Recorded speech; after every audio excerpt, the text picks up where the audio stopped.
As I get into thinking about like what's going on right now in the world in real estate, because it's a big deal what's going on. It's very different.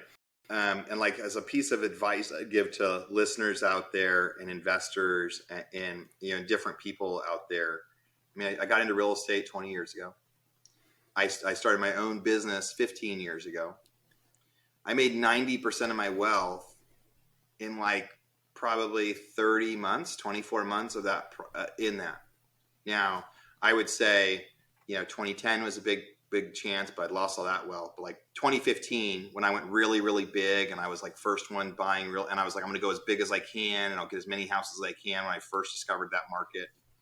And then 2021 was another one of those times where like first 6 months of the year, I was like, hey, there's still a lot of runway here and I'm going to buy as many properties as I possibly can. And so I was buying whole neighborhoods out, January 2021, February 2021. People had started to slow down a little bit because they were thinking, man, real estate really boomed last year. I don't think 2021 is going to be like that. And I went really big.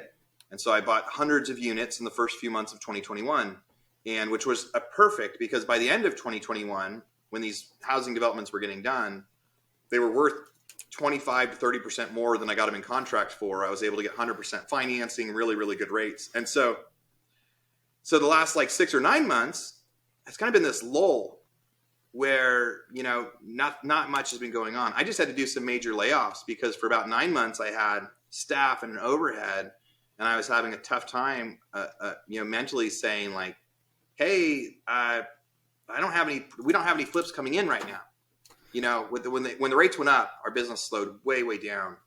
And so the point of telling people like, hey, there's like times in your life where if you go really big, that becomes this big opportunity. There's also times to be patient and wait. Yeah. Like be patient and wait for that good time. And what I started telling people back in October, November is I just need to make sure I don't lose any money over the next year or two while I wait for my opportunity to go big again, because there will be this moment where it's time to go really, really big. And so I decided in October, November, December to really cut back on my overhead to essentially just be able to collect on my rentals.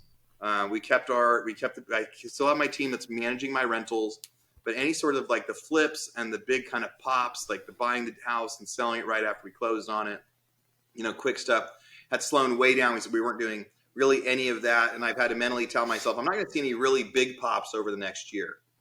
So what am I going to see? So one, the strategy was first tighten up shop, get really, really tight on all the expenses, and really get back into the foxhole myself. And people are like, what? Like last week I started driving foreclosures again that were scheduled for auction. I went to auction and I went and bought a house. And that in the past, that'd be something I'd have a bunch of team members doing that. But if I'm cutting down on overhead and I'm trying to get a really good understanding of what's actually happening with the market, I got to do it myself. So I can really, every time I built businesses and scaled them, I ran the businesses for a while myself so I could figure out what I thought the best practices were